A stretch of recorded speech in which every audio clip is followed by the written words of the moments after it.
전쟁은 전선의 병력과 무기만으로 치러지지 않습니다. 보이지 않는 곳에는 핵심 두뇌가 있습니다. 선전 활동을 통제하며 군 전체를 움직이는 중심이 있습니다. 두부나 우주통신센터가 러시아에서 그 역할을 합니다. 모스크바 지역에 위치한 이 센터는 전선의 지휘 통제센터부터 크렘린이 러시아와 점령지 우크라이나 내 사람들의 눈과 귀에 주입하는 선전 메시지까지 모든 것을 담당하는 핵심 허브입니다. 두부나는 러시아 전쟁기계의 핵심입니다. 우크라이나가 방금 무력화했습니다. 푸틴과 그의 측근들은 연기가 피어오르고 위성 허브가 불타오르자 허둥지둥하고 있습니다. 우크라이나의 공격에 대한 확인은 6월 22일에 나왔습니다. 우크라이나 참모총도가 6월 21일과 22일 밤새 두부나 우주통신센터를 공격했다고 확인했습니다. 이것은 우크라이나가 다시 한번 모스크바의 방공망을 뚫은 것이며 크렘린에 누구도 예상하지 못했던 핵심 목표를 제거하기 위해 그렇게 한 것입니다. 텔레그램 게시물에서 참모총구는 두부나 센터에서 치솟는 짙고 검은 연기의 사진과 함께 우크라이나 군이 방금 실행한 작전을 확인하는 메시지를 공유했습니다. 모스크바 지역에 있는 두부나 우주통신센터가 타격을 받았습니다. 시설에서 대규모 연기가 관측되고 있습니다. 적의 피해 규모는 확인 중이라고 참모총부가 전했습니다. 현장에 있는 오픈소스 기자들로부터 추가 정보가 들어왔습니다. 오신트 인투잇 X 계정은 공격 현장의 추가 사진과 함께 연기가 치솟는 모습을 담은 짧은 영상도 공개했습니다. 배경에서는 우크라이나가 보낸 무기를 저지하려는 방공망의 소리가 들리는 것으로 보입니다. 그들은 실패했습니다. 성공했다면 주요 위성기지에서 연기가 나지 않았을 겁니다. 우크라이나의 이번 성과는 러시아 최전방 부대와 크렘린의 내러핍으로 국민을 세뇌하려는 시도에 큰 타격을 주었습니다. 그리고 그 이유를 이해하려면 우리는 두부나 센터를 좀 더 깊이 탐구해 볼 필요가 있습니다. 이 시설은 사실 꽤 흥미로운 역사를 가지고 있으며 한때는 비교적 무해한 목적으로 사용되었습니다. 유나이티드 24 미디어에 따르면 두부나는 러시아에서 가장 큰 위성 텔레포트 중 하나로 여겨지는데 이는 위성과 지상 통신망을 연결하는 지상 허브입니다. 이 허브는 위성 TV가 정상 작동하는데 필수적입니다. 그것이 두부나가 처음 건설된 목적입니다. 1980년에 소련 통신부에 의해 설립된 두부나는 모스크바 하계 올림픽을 앞두고 유럽과 아메리카의 TV 방송국에 올림픽 경기의 생중계 영상을 송출하기 위해 건설되었습니다. 여기에는 슬픈 아이러니가 있습니다. 올림픽은 모든 나라의 사람들이 정치나 증오 없이 우정을 바탕으로 경쟁하기 위해 모이는 행사입니다. 적어도 그게 올림픽의 정신이지만 실제로 항상 그렇게 진행되는 것은 아니죠. 두부나는 러시아가 화합과 소통을 촉진하는 도구로 활용했고 그래야 했습니다. 하지만 러시아에서 많은 일들이 그렇듯이 특히 블라디미르 푸틴이 집권한 이후로 두부나 역시 군사적 목적을 위해 왜곡되어 사용되고 있습니다. 그러한 왜곡은 올림픽이 끝난 직후 시작되었지만 당시에는 반드시 나쁜 일만은 아니었습니다. 소련이 존재의 마지막 10년으로 접어들 무렵 크렘린은 두부나를 이용해 여러 서방 국가들과의 안전한 통신 채널을 운영했습니다. 협상은 이 위성 허브를 통해 이뤄졌고 이는 소련 해체 후 러시아가 주요 강대국들과 관계를 맺는데 중요한 역할을 했을 것입니다. 시간이 지나 허브가 더 커졌습니다. 처음엔 대형 안테나 2개뿐이었지만 현재 두부나에는 다양한 크기의 안테나 20여 개가 설치되어 있습니다.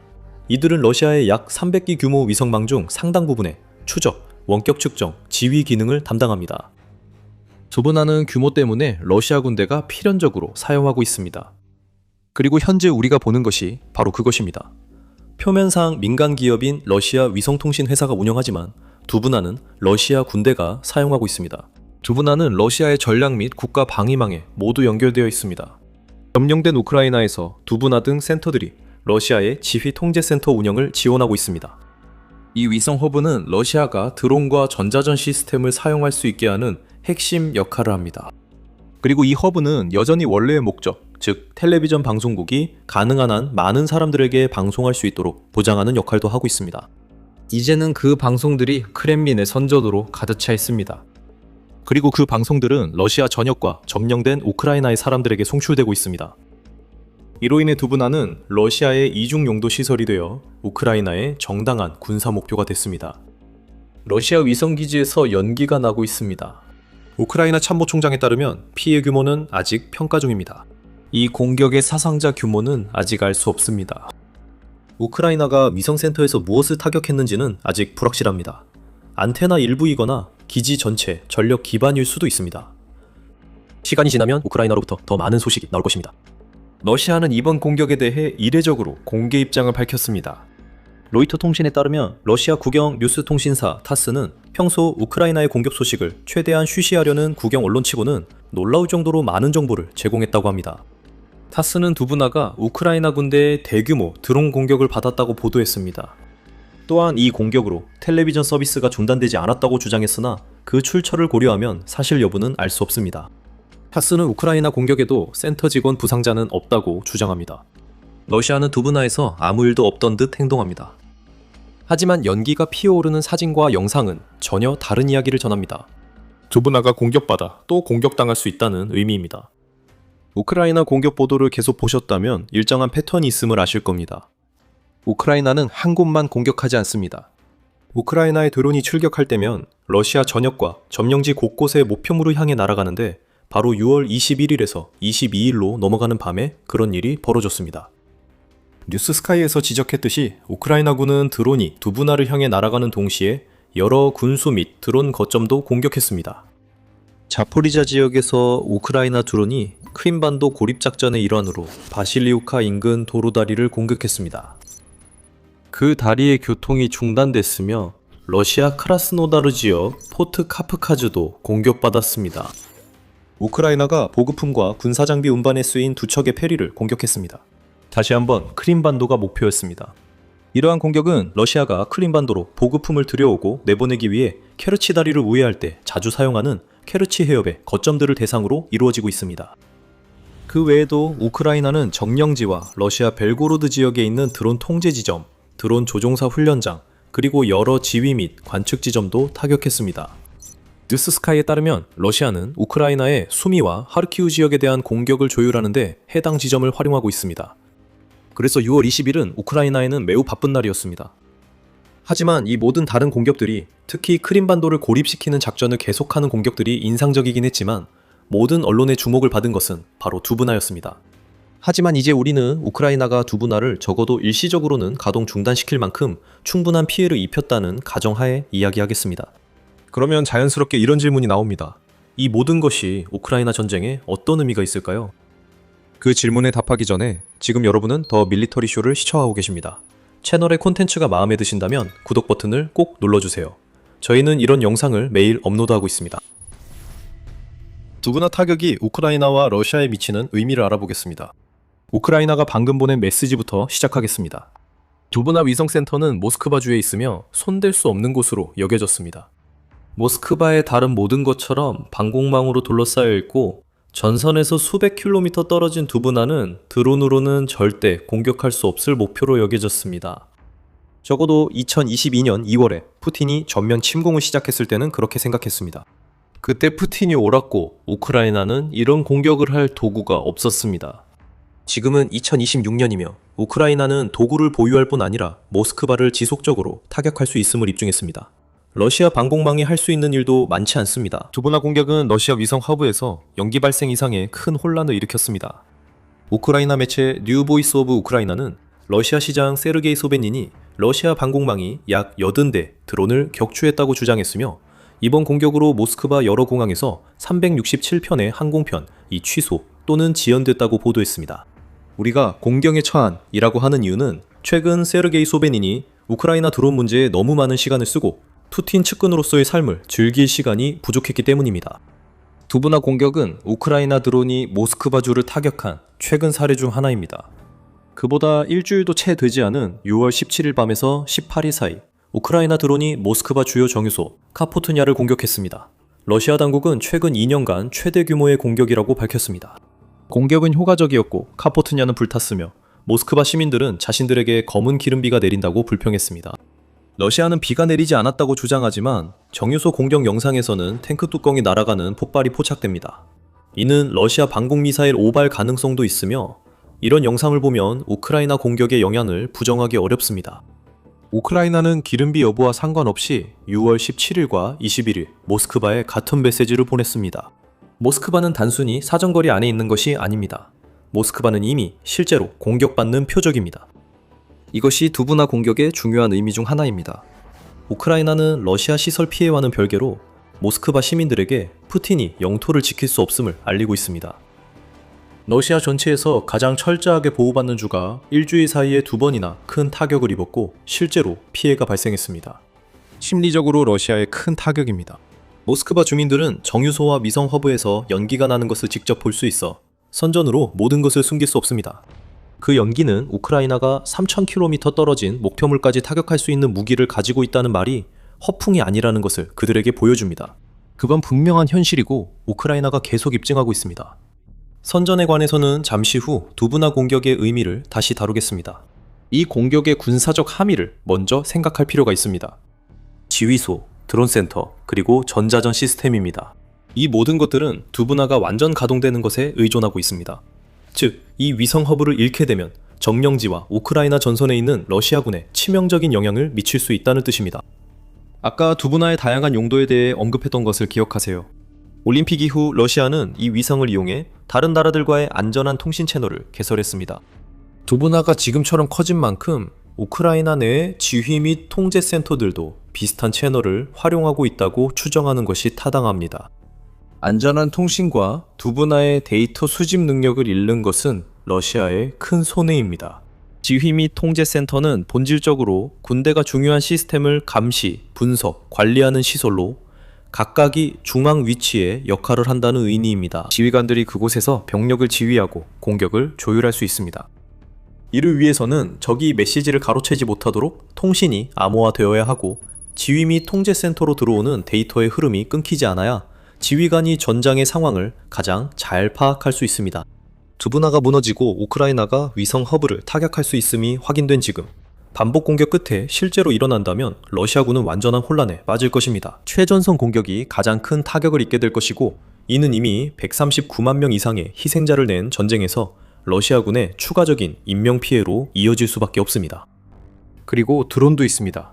모스크바와 우크라이나 내 지휘 거점 간의 위성 기반 통신이 끊기면 지휘관들은 명령을 받지 못해 드론 부대에 정확한 지시를 내릴 수 없게 됩니다. 두부나가 러시아의 공격용 드론에 내장된 위성 항법을 지원하는 역할도 할 가능성이 있습니다. 뉴스스카이는 두부나가 무인 항공기 통제에 중요하다고 밝혔으므로 이러한 가정은 합리적입니다. 우크라이나가 러시아를 상대로 펼치는 뛰어난 드론 전략에 대해 많은 이야기가 나오고 있지만 러시아 역시 드론을 적극적으로 활용하고 있다는 사실을 무시할 수 없습니다. 5월 한 달 동안 러시아는 우크라이나를 향해 무려 8,150대의 드론을 발사하며 기록을 세웠습니다. 이것만 봐도 러시아의 장거리 공격이 얼마나 대규모로 이루어지고 있는지 알 수 있습니다. 모스크바 타임즈에 따르면 러시아는 2026년 FPV 드론 730만 대, 하루 약 2만 대 생산을 계획하고 있습니다. 분명히 러시아 드론은 우크라이나의 큰 위협입니다. 두부나가 잠시라도 멈췄다면 우크라이나 군과 민간인은 한시름 놓을 수 있었을 겁니다. 최전선 러시아 드론 부대는 지휘 통제 센터의 정보가 없으면 공격이 지연될 수밖에 없습니다. 그리고 목표물에 도달하기 위해 위성 항법에 의존하는 러시아의 공격 드론들은 아예 비행을 할 수 없거나 아니면 당공망과 전자전 기술을 이용해 훨씬 더 쉽게 요격당할 것입니다. 전자전과 관련해 뉴스스카이는 두부나가 우크라이나 내 러시아의 전자전 시스템 운영에도 매우 중요하다고 전했습니다. 이러한 종류의 시스템은 일반적으로 드론이나 미사일과 같은 적대 시스템이 사용하는 위성 신호를 교란함으로써 작동합니다. 이를 위해 러시아는 자국 위성 네트워크에 접근해 교란 신호를 보내야 합니다. 러시아는 다운링크 제밍을 사용하려 하는데 이는 위성 신호가 수신기로 내려올 때 방해하는 것이라고 웨스트포인트 현대전쟁연구소는 설명합니다. 뉴스스카이 보도가 사실이라면 두부나는 러시아 전자전 시스템이 이런 제밍을 수행할 수 있게 하고 있는 셈입니다. 만약 두부나가 작동하지 않는다면 그런 일은 일어나지 않을 것입니다. 그리고 이는 특히 우크라이나의 중거리 드론이 훨씬 더 치명적으로 변한다는 것을 의미합니다. 그 드론들은 이미 우크라이나의 물류 봉쇄 작전에 투입되어 러시아군 전선 인근 후방의 물류를 무너뜨리는 것을 목표로 하고 있습니다. RBC 우크라이나에 따르면 프랑스의 오픈소스 정보 분석가 클레망 몰라르는 러시아 트럭과 수송 차량만을 대상으로 한 이러한 유형의 공격이 최소 500건 이상 있었음을 확인했습니다. 5월 1일부터 6월 18일까지 그 모든 공격이 영상 증거를 통해 확인되었습니다. 러시아가 전자전 시스템을 잃는다는 것은 이런 공격이 더 자주 일어날 것임을 의미하며 이는 모두 크림반도를 고립시키고 전선의 보급을 방해하려는 우크라이나의 궁극적인 목표에 기여합니다. 이로써 두부나는 우크라이나의 명확한 군사 목표였음이 드러납니다. 하지만 이제는 좀 더 교묘한 무언가에 집중해봅시다. 두부나가 러시아 국영 TV의 핵심 위성 허브라고 언급했던 것을 기억하실 겁니다. 이는 두부나가 러시아 전역의 크렘린 선전을 간접적으로 확산시킨다는 의미입니다. 국영 TV는 적어도 푸틴의 시각에서는 서사를 통제하기 위해 존재합니다. 푸틴이 대통령 되기 전부터 러시아에서 이미 그 증거를 봤습니다. 1993년 러시아 쿠데타 시도는 모스크바 오스탄키노 TV센터에 있는 채널 1 방송국 통제권을 놓고 치열한 전투로 이어졌습니다. 쿠데타 주도자들은 이미 푸틴이 아는 사실을 알고 있었습니다. 방송 전파를 통제하는 것은 곧 사람들의 마음을 통제하는 것과 같습니다. 말버러 칼리지에서 발표한 보고서에 따르면 러시아인들은 하루 평균 약 4시간 동안 텔레비전을 시청한다고 합니다. 푸틴은 이 사실을 이용해 러시아 국영 TV를 통해 자국 내에서 전쟁을 정상화하려 하고 있습니다. 이런 일들은 전혀 놀랍지 않습니다. 모두 허위 정보가 크렘린의 주요 무기임을 알고 있습니다. 하지만 우크라이나가 더 우려하는 것은 러시아 선전 프로그램이 점령지에 송출된다는 점입니다. 그것은 전쟁 초기부터 계속되었습니다. 2022년 12월 BBC 모니터링 분석에 따르면 러시아는 자포리자와 헤르손에서 기존 채널에 자신들의 입맛에 맞는 뉴스를 보도하도록 강요하거나 아니면 아예 새로운 채널을 만들어냈다는 사실이 드러났습니다. 러시아는 또한 점령지 크림반도에 설립한 지역 국영 미디어 회사인 TRK 크림을 이용해 다른 점령지 주민들에게 적합하다고 판단되는 프로그램을 제작해왔습니다. 2025년 6월 키이우 인디펜던트는 러시아가 단 일주일 만에 점령지에서 우크라이나 TV 시청을 가능하게 하는 장비 1000여 대를 철거했다고 보도했습니다. 이는 정보 공간을 더 많은 선전으로 오염시키기 위한 목적이었습니다. 러시아는 루스키미르 TV 패키지도 출시했으며 이 패키지엔 크렘린 국영 TV 20개 오락 채널 11개, 우크라이나 점령지 지역 채널 10개가 포함된다고 합니다. 이로써 러시아가 우크라이나 군대만 파괴하려는 게 아님을 알 수 있습니다. 푸틴은 그 나라의 문화적 근간을 겨냥하고 있습니다. 텔레비전을 이용해 크렘린은 점령지에 조작된 정보를 가득 주입함으로써 그곳에 여전히 살고 있는 사람들이 러시아의 시각을 믿게 만들며 점령지를 러시아화 하려 하고 있습니다. 하지만 이 방법은 주로 위성 채널에 의존합니다. 두부나에서 일어난 것과 같은 어떤 방해라도 크렘린이 점령지 주민들을 세뇌하려는 시도를 무너뜨릴 수 있습니다. 이는 6월 21일 공격의 군사적 측면보다 더 크게 우크라이나가 두부나에서 거둔 최대 승리일 수 있습니다. 우크라이나가 이제 위성 허브를 타격할 수 있음을 알았으니 다시 시도할 가능성이 높습니다. 그리고 후속 공격이 이어진다면 우리는 연기와 확인되지 않은 피해 보고 그 이상을 보게 될지도 모릅니다. 우리는 우크라이나에서 러시아 선전망이 완전히 무너지는 모습을 볼 수 있습니다. 이 모든 말을 했지만 전자전 시스템 손실은 러시아의 큰 타격입니다. 두부나 제거 시 시스템이 무용지물이 되고 러시아 방공기술 실패의 영향을 이미 알고 있습니다. 우크라이나가 러시아가 크림반도 보급에 이용하려는 아르무시르스크 통로를 타격한 사례가 그것을 보여줍니다. 몇 분 만에 우크라이나 드론이 그 교차로에서 차량 50대를 파괴했으며 전자전도 이를 막지 못했습니다. 더 많은 정보를 원하신다면 저희 영상을 시청해주시고 이런 콘텐츠를 더 보고 싶으시다면 더 밀리터리 쇼를 구독해주세요. 시청해주셔서 감사합니다.